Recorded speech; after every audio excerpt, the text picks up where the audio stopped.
Good afternoon po sa inyo mga bro, mga buddy. Isang mapagpalang araw po sa ating lahat. So, nandito pa rin po tayo sa Mahogany Nature Camp. Kaya lang, yung may-ari, nakausap namin. So, mayroon daw silang second branch na nabuksan na kahapon. So, sakto rin naman na kahapon din kami nag guest dito. So naalaman namin na may kabubukas lang, so nag-request kami sa kanila na kung pwede namin i-vlog yung campsite nila doon, para mai-promote ang kanilang campsite na yun. So hinihintay lang namin yung susundin daw kami ng sasakyan na manggagaling doon sa Mahogany Nature Camp 2. So, ito po ulit ang inyong Kuya Nads TV na sana po samahan nyo po ako, huwag nyo pong ililipat yung channel. So, tara na mga bro, takwatsa na ulit tayo. So, ito na po yung service na gagamitin namin na pang-akyat po dun rin po yun, dun sa bundok na yun, nearby lang. Then, dito po ang registration dito pa rin po magpapa-registration, and then dadalhin po kayo doon sa Camp 2 nila. So kaya tara na. Dito po isakay natin na 4x4 po siya. So salamat at kahit papano sinundo kami ng service nila, pero susundin pa rin pala. So tara na. Ayan po, palis na ho kami. Dito yun, Nature Camp 1. Then punta na po tayo doon. Medyo matarik nga lang po yung papalabas nila, papasok din, pero okay naman, goods naman kasi hindi naman siya ganong talagang upload na upload.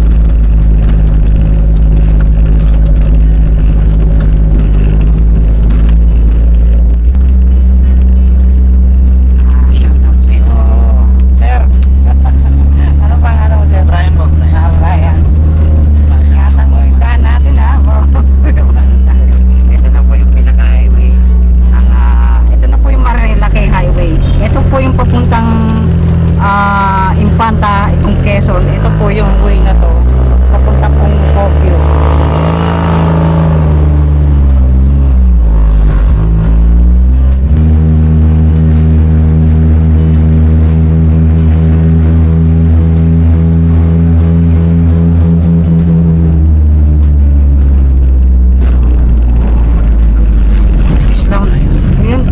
Yung unang kanto po na after ng Mahogany campsite, kakaliwa po kayo. Yun dito po, pa Mahogany po, unang kanto, kakaliwa po kayo. Ito po. Ayan. Wow, tilig. Yun nga lang, tsaga lang mo sa akyatan.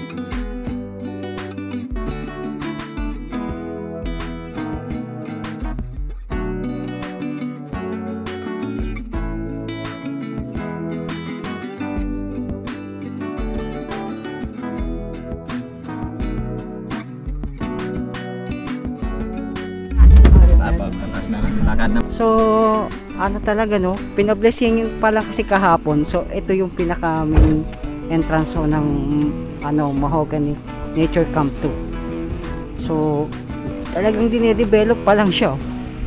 Oh wow,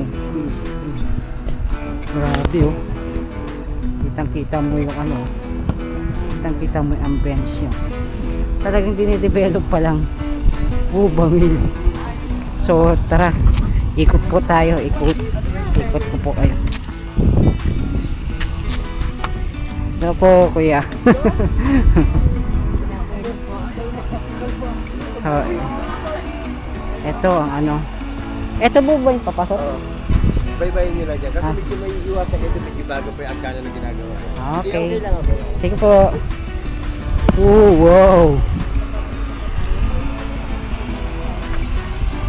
Talagang dinidevelop pa lang nila. Oh. Ewan natin sana sa second pagbalik natin talagang kinabahan na sa daan. Pero wow.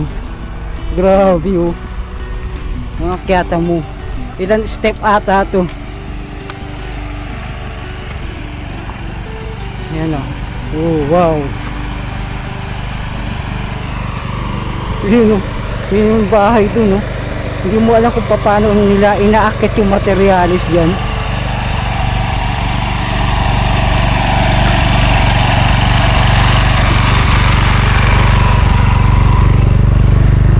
Oh.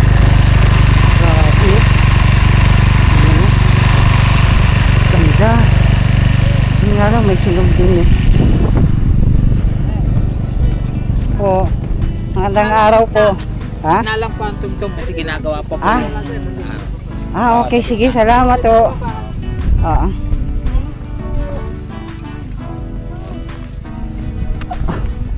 Oops. Yan.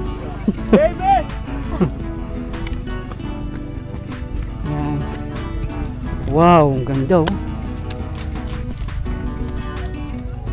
Oh. Pagbilang mo tatlo. Sige, una na kayo. Ay. Yan, ganda oh. Ganda ng view.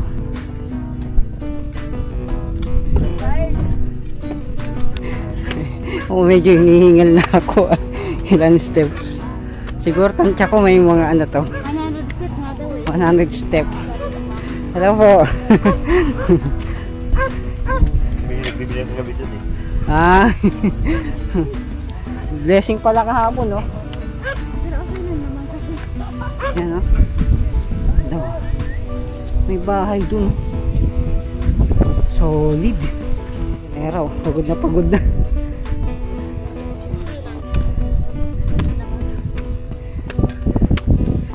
Solid, oh. Hindi lang ata to 100 step, eh.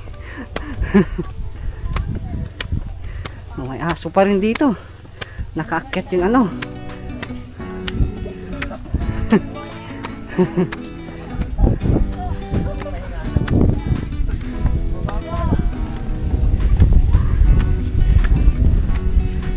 Wow. Grabe. Oh sir, baka may shortcut. Ano pangalan mo? Shoutout sa mga trabador ng ano, Mogani Adventure Camp. Ah, Sipag okay. lang. Tama yun. Thank you. Ayan o. Wow. Ay. Sir, pwede kang sama sa ano ko, vlog ko. Ha? Sige sir, salamat. Ah, ayun yung may-ari. Ayaw magpakita sa video. Shy type din. Ito. Wow. Ganda oh.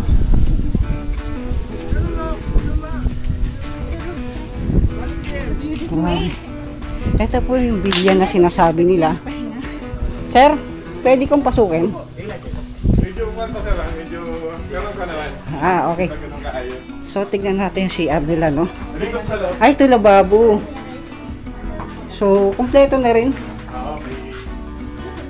Di bali, sir, magkano ano dito pagkainan ninyo? Ang rent nyo. Kay madam na lang yung rate. Ah, okay, sige. Pag ano pagbaba na niya. lang doon, pagbaba. So, may sarili silang kusina. Sir, yung sunroom na to good for 10. 10 pa. Ah, 10 packs, okay. Ah, sabi ni sir, yung may-ari, sabi niya, good for 10 packs daw po to. Then, thank you. 1, 2, 3, 4. May 4 na beds. Yung dalawa dun, may kasama pang ano. Ah, sir, ano to sir? Ano lang siya? Ah, solar? Oo, solar. Ah, sos. Pero may Kaya naman yung mineral, tapos yung video. Sa 22 hours yun. So sabi ni sir, kaya naman daw ang solar. Solar daw po ang ginagamit dito sa tuktok na to. Dito sa bundok. Na wow. Tingnan nyo naman oh. Grabe. So kanina 2, 4, 5, 6, 7, 8 na. Tama, 10 packs nga. Meron siyang 4 na beds. And then yun, may video okay. May sariling CR din ata. Tingnan natin. Yan, may CR. So, tingnan natin kung mayroong ano. Oo, mayroon din. Mayroon na siyang ano, no? Mayroon na siyang tubig. So, ito po yung kabubukas lang kahapon.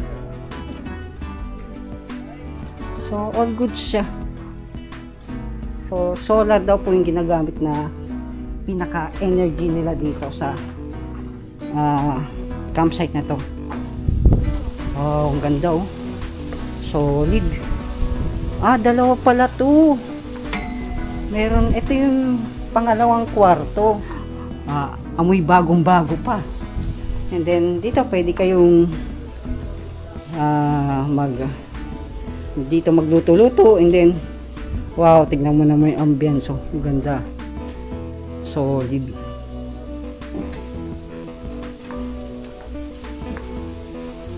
Wow, ganda. Sabay.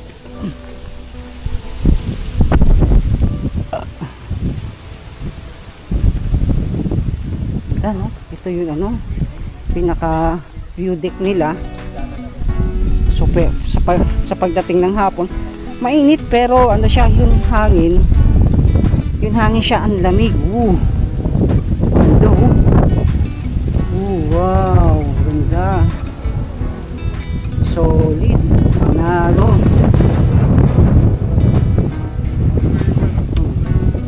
Doon po tayo galing. Umakyat tayo doon. Grabe yun ano, yung inakyat natin, inakyatan. Pero pagdating naman dito, solid. Panalo ka dito sa view. Ganda oh. Ganda oh.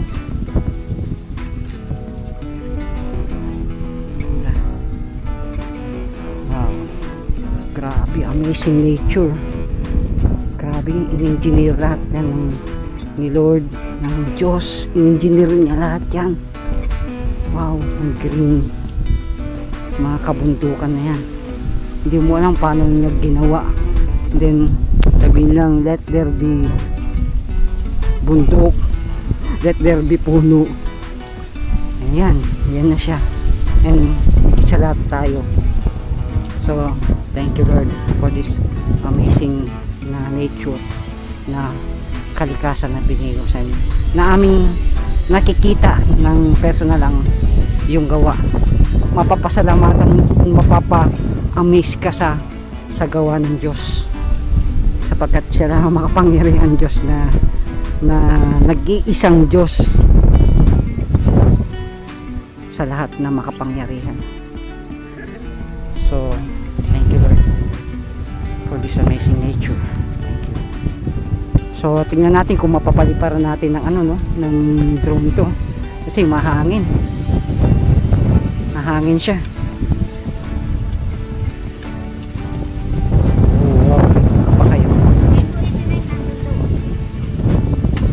Natin. So matatanaw daw natin yung Rainbow 89, no?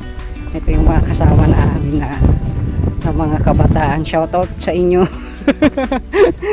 Yung mga kabataan namin na sumabay sa amin na umakyat, na talagang adventure.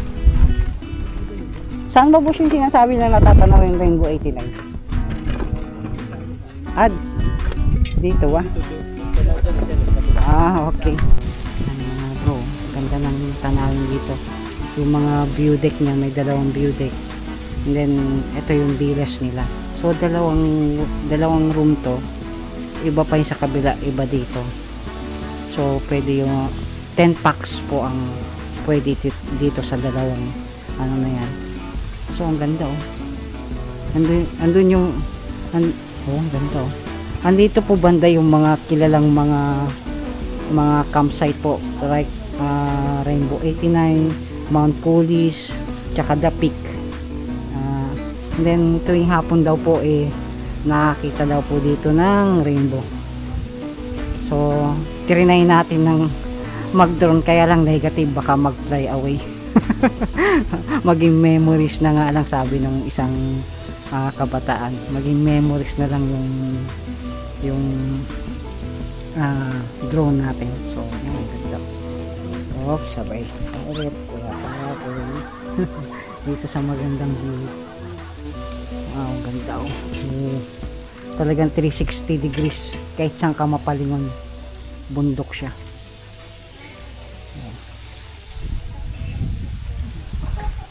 So to God be all the glory. So yan po no mga bro, pinakita po namin sa inyo yung pangalawang campsite nila. So medyo dun pa lang sa may bungad pa lang medyo kinabahan ako dahil talagang adventure kung anuhin mo kayong mga bro dyan na nagbabikers. Yan, yung mga matataas na bike pwedeng akyatin to, yung mga 4x4 na pickup pwede, pero yung mga yung mga kotse alanganin, so wag nyo nang i-attempt. Yung mga 125 na mga malilit na scooter hindi kaya, parang mangangamoy lang ang mga clutch nyo dito pagdating sa taas. So hindi ko po nire-recommend yung mga maliliit po na sasakyan na mag-camp dito. Yung mga nag-hiking pwede po sa inyo. At saka yung malalaking motor, yung matataas na motor like XRM, yung talagang motocross na tagwa yung 150cc na pinangaakyat ng bundok, yan pwede po dito. So, bibilang pa siguro ng buwan yan bago ma-fully develop to. So okay naman, all goods naman dito. Tingnan mo, kahit saan ka lumingon, 360 degrees siya. Yan, makikita mo yung view ng mga iba't ibang bundok dito. Sierra Madre itong bundok na to. Yan, ganda.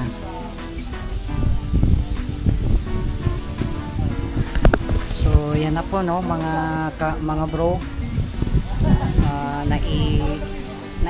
yun lang naman po, maliit lang naman po itong itong camp 2 nila, pero all goods naman ho. Yung pinaka beauty na tuktok po to ng bundok na natatanaw po sa Mahogany Nature Camp.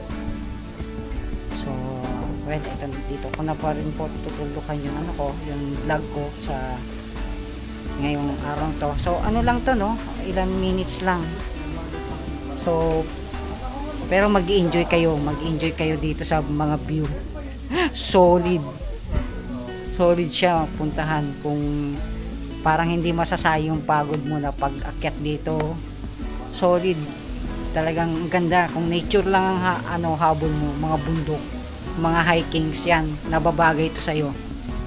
So silipin nyo, pasyalan nyo rin po ito no. So mag-inquire lang kayo dun sa baba, dun sa Mahogany Nature Camp, and then iakyat nila kayo dito. So sabi ni ma'am sa akin, tsaka ni sir, ni ma'am pala dun sa baba, sabi niya pagka may guest doon at gustong pumunta dito, pwede silang kuhanin nung service nila dito. So ayun yun po yung service nila dito no. Dito na lang po ang ating vlog. Sana po nag-enjoy po kayo at sinamahan nyo po ako dito sa dito po sa pangalawang camp 2 nila. So maraming salamat po mga bro. Sana ingat kayo sa mga rides nyo, lalong check upin nyo muna yung makina nyo, yung gulong nyo, yung hangin nyo sa gulong, at saka lalong na yung sarili nyo, i-condition nyo yung katawan nyo para mag-drive, kasi yan po ang natin para makapunta po sa mga ganitong kagagandang mga view. I-condition nyo muna yung sarili nyo, tsaka pangalawa yung sasakyan. So have a good day po sa ating lahat. Ingat po kayo, and then God bless po sa lahat. So see you po to my next vlog.